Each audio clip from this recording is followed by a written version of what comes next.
बिहार सरकार द्वारा जो है आज बजट पेश किया गया। इस बजट में क्या बिहार के जो है आम जनता के लिए खास है?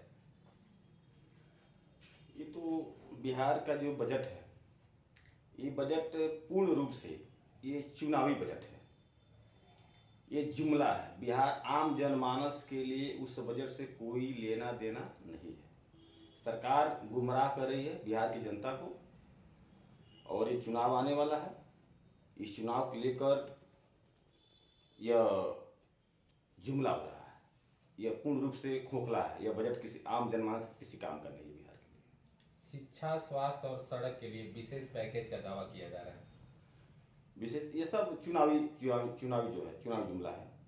ये चुनावी बजट है। बिहार में एक नल जल योजना आई थी, इसमें इस साल कुछ खास बजट नहीं दिख रहा है क्या? बिहार में पिछला कई साल पहले मैं खुद इसमें प्रमुख था। ये नल जल योजना बिहार सरकार चलाई थी। तो वो नल जल योजना जो है वो चुनाव को देखते हुए सरकार बनाने के लिए बिहार में हर वार्ड में वार्ड सदस्य को उसका अध्यक्ष बनाया गया नल जल का। तो उसका नल जल का अध्यक्ष बनाया गया। उसमें क्या हुआ कि वार्ड मेंबर जो है, वार्ड सदस्य जो वार्ड का वोट एकत्रित करके और जदयू के लिए वोट दिलवाएगी कि सरकार ने नल जल योजना लाई है, और वार्ड के सदस्यों को उसमें मुखिया जी को हटाकर, ग्राम प्रधान को हटाकर वार्ड मेंबर को बनाया गया अध्यक्ष, कि ये लोग वार्ड में रहेंगे और वार्ड की सारी वोटों को इकट्ठा करके और हमारी सरकार को बना देंगे। यानी माना जाए कहीं न कहीं वोट बैंक के लिए सिर्फ एक ये राजनीति वोट बैंक के लिए पूर्ण रूप से नल जल योजना भी चला था। वो कहीं भी बिहार में सक्सेस नहीं हुआ।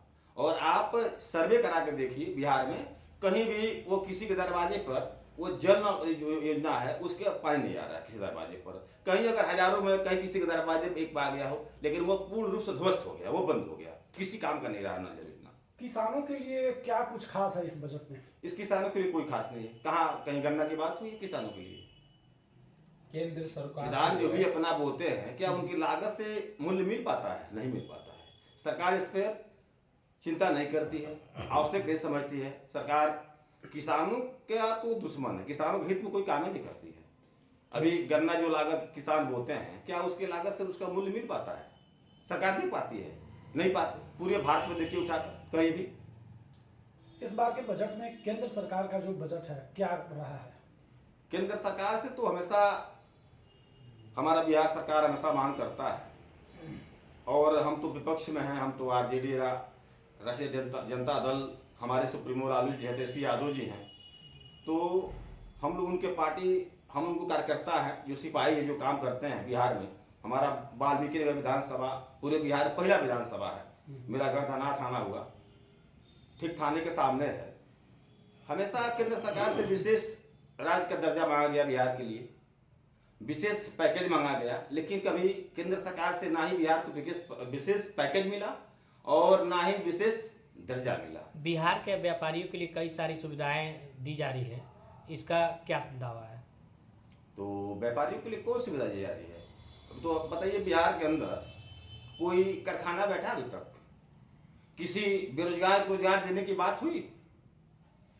इसमें नौजवानों के लिए, बेरोजगारी के लिए कोई भी बात नहीं है इसमें, और ना ही कोई बजट है, और ना ही केंद्र सरकार इस पर विचार करती है, ना ही मेरी राज्य सरकार बात करती है। इसमें तो जो एनडीए है, ये तो सरकार डबल इंजन की सरकार चल रही है बिहार के अंदर।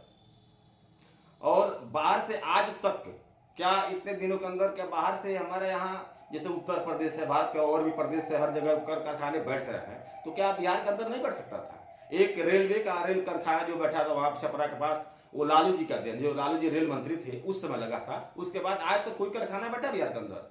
नौजवानों के लिए हमारे बिहार से पलायन हो रहा है। बिहार के नौजवान बिहार के रोजगार की जगह हमारे बेरोजगार भाई जाकर बाहर में कमा रहे हैं, जाकर गिरवा माटी करते हैं, हमारे बिहार में जाकर दूसरे प्रदेशों में कमाते हैं। तो क्या वो बेरोजगार, वो क्या हमारे नौजवान साथी जो पढ़ लिख कर घूम रहे, रोड पे घूम रहे, जो बाहर जाकर कमा रहे, गिलवा माटी कर रहे हैं, कि दूसरे का नौकरी करना, क्या अपने बिहार के अंदर नहीं कमा सकते हैं? यानी माना जाए कहीं न कहीं बिहार राज्य में बाहरी इन्वेस्टर नहीं आ रहा है, जिसकी वजह से वहाँ के युवाओं को बाहर जाके कमाना पड़ रहा है। प्रयास सरकार तो प्रयत्न नहीं कर रही है ना। सरकार यहाँ के बेरोजगारों को रोजगार देने की बात सोचती ही नहीं है ना। नौजवानों के हित में सोचेगी तब ना। कोई बाहर से कारखाना बैठाने आएगा, यहाँ बैठेगा बिहार के अंदर। जब कारखाने बैठेंगे तो बेरोजगारों को रोजगार मिलेगा। नौजवान साथी हमारे पढ़ लिखा भी, देखिए हमारे 17 महीने के सरकार में तेजस्वी जी और नीतीश जी, जो 17 महीने का सरकार जो बना, 17 महीना में हमारी पार्टी तेजस्वी यादव जी, राष्ट्रीय जनता दल, जो हमारी पार्टी कहती है, तेजस्वी यादव जी, लालू जी जो कहते हैं वो करते हैं। तेजस्वी जी जो कहे वो किए। 5 लाख नौकरियां देने का काम किए, जिसमें इस भारत के किसी भी कोने का कोई भी नौजवान साथी जो पढ़ा लिखा हो, वो महिला हो या जेंट्स हो, हमारे सिस्टर हो, जो माताएं बहनें हो, नौजवान साथी हो, उसको रोजगार मिला। 5 लाख नौकरियां मेरी सरकार दी। राष्ट्रीय जनता दल की देन है, यह तेजस्वी यादव जी का देन है। और 17 महीने में जो कहा सरकार हमारा वो किया तेजस्वी जी ने। अभी की सरकार में जो है भ्रष्टाचार को आप किस नजरिए से देखते हैं? वर्तमान सरकार में भ्रष्टाचार तो चरम सीमा पर है, ये तो पूरे भारत के अंदर है। भ्रष्टाचार ये कोई बंद नहीं कर सकता है, ये किसी का मान का नहीं है, ना प्रयास हो रहा है। जब सरकार के अंदर ही भ्रष्टाचारी जब रहेंगे और सरकार खुद जब बढ़ावा देगी तो भ्रष्टाचार कहाँ से बंद होगा? अपराध को रोकने के लिए बिहार सरकार ने शराब बंद कर दी है, फिर भी वहाँ अपराध कम नहीं हो तो रहा है। अपराध कहाँ से कम होगा? दारू बंद हो गया तो ये नहीं कहते हैं कि पूर्ण रूप से बहुत ही फायदा है, उससे घाटा है। लेकिन दारू बंद होने से बिहार में होम डिलीवरी चला है। आप फोन पे डालिए, पैसा डालिए, आपके पास पहुंच जाएगा। बिहार के आप किसी कोने में रहेंगे, हमको लगता है कि उत्तर प्रदेश से सटे हुए हैं, जिस प्रदेश से हर बिहार और यूपी सटा हुआ है, यहाँ से ज्यादा दारू तो बिहार में बिक रहा है। होम डिलीवरी है, पैसा दीजिए, फोन पे भेजिए, फोन कीजिए, आप जहां चाहेंगे वहां दारू को मिल जाएगा। वहां आम जनता का नुकसान है। 50 का दारू 100 बिक रहा है, 100 का दारू 200 बिक रहा है। यानी कहीं ना कहीं देखा जाए तो इस सरकार में भ्रष्टाचार पहले के हिसाब से इस समय इस सरकार में भ्रष्टाचार बढ़ा हुआ है। हाँ, बढ़ा हुआ है। जब सरकार भ्रष्टाचारी है, अभी आप देखिए कितना बड़ा ईमानदार रहेंगे आप। अभी आप एनडीए सरकार में आप मिल जाएंगे तो आप ईमानदार हो जाएंगे। आप बहुत बड़े ईमानदार हैं, उस सरकार से आप बाहर रहेंगे, उसकी बात नहीं मानेंगे तो आपको चोर बना दिया जाएगा। बिहार बजट में और भी दावे किए जा रहे हैं, उसके लिए आप क्या कहना चाहेंगे?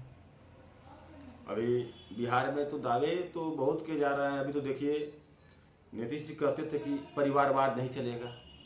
अभी देखिए उनके निशान जी उनके बेटे हैं, तो ठीक है भाई, अच्छी बात है भाई। कोई परिवार का हो तो बागडोर संभाल ले भाई, पिता के बाद तो अपना पुत्र ही संभालता है, अच्छी बात तो कोई बुराई नहीं है। लेकिन कहते थे कि परिवारवाद नहीं चलेगा।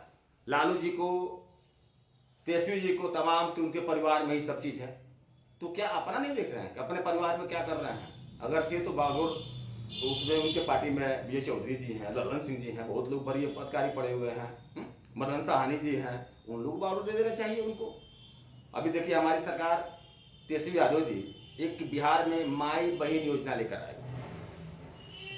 राष्ट्रीय जनता दल द्वारा एक माई बहन योजना आया हुआ है, जिसका अगर हमारी सरकार बनती है तो तेजस्वी जी का यह वादा है कि पहले ही महीने में माताओं बहनों के लिए 2500 रुपया माई बहन योजना पहले महीने में ही लागू हो जाएगा। उनके खाते में 2500 रुपया अगर हमारी राष्ट्रीय जनता दल की सरकार अगर आती है तो पहले महीना में वो लागू हो जाएगा और पहला बजट सत्र में वो बिल पास हो जाएगा। और देखिए सरकार की अभी सरकार जो बजट पेश की है उसमें क्या किसी वृद्धा पेंशन के लिए कोई बजट पेश की है? अभी 400 रुपया 500 रुपया मिलता है, 400 मिलता आ रहा है। क्या उसको बढ़ाकर हमको लग रहा है 1000 में कर देना चाहिए? अरे जो बुजुर्ग आदमी है, वृद्धा पेंशन है, वो विधवा पेंशन है, उसको 400 ही मिलता है, तो उसको बढ़ाकर कम से कम 1000 कर देना चाहिए, उसको बढ़ा देना चाहिए। लेकिन सरकार इस पर कोई विचार नहीं है। अभी जो सर्वे हुआ था बिहार में, सही बात है, माताओं बहनों को खून की कमी है, सही बात है। बिहार में लगभग 50 से 55-60% लगभग उसमें लगभग में खून की कमी है। उसमें तमाम तरह की बीमारियां आती हैं। बौनेपन का, अभी हमारे सत्र में बोले हैं तेजस्वी जी, बौनेपन का शिकार हैं लोग, बच्चे होते हैं। तो क्या उन माई बहन योजना को लेकर सरकार को 2500 रुपया देना चाहिए?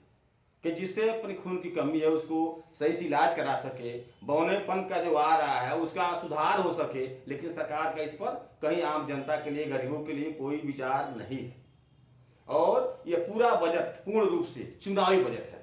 हमेशा बजट का होता है, घोषणा होता है और कोई काम नहीं होता है। अब ये स्टेडियम कह रहे हैं तो स्टेडियम तो बहुत पहले से है, तो कितना स्टेडियम बना है बिहार के अंदर? कहीं 2-4 बना, वो भी नहीं बना होगा। तो हर साल तो घोषणा होता है कि आप बनेगा, वह बनेगा। जब चुनाव आएगा तो चुनाव ही है। चुनावी बजट है पूर्ण रूप से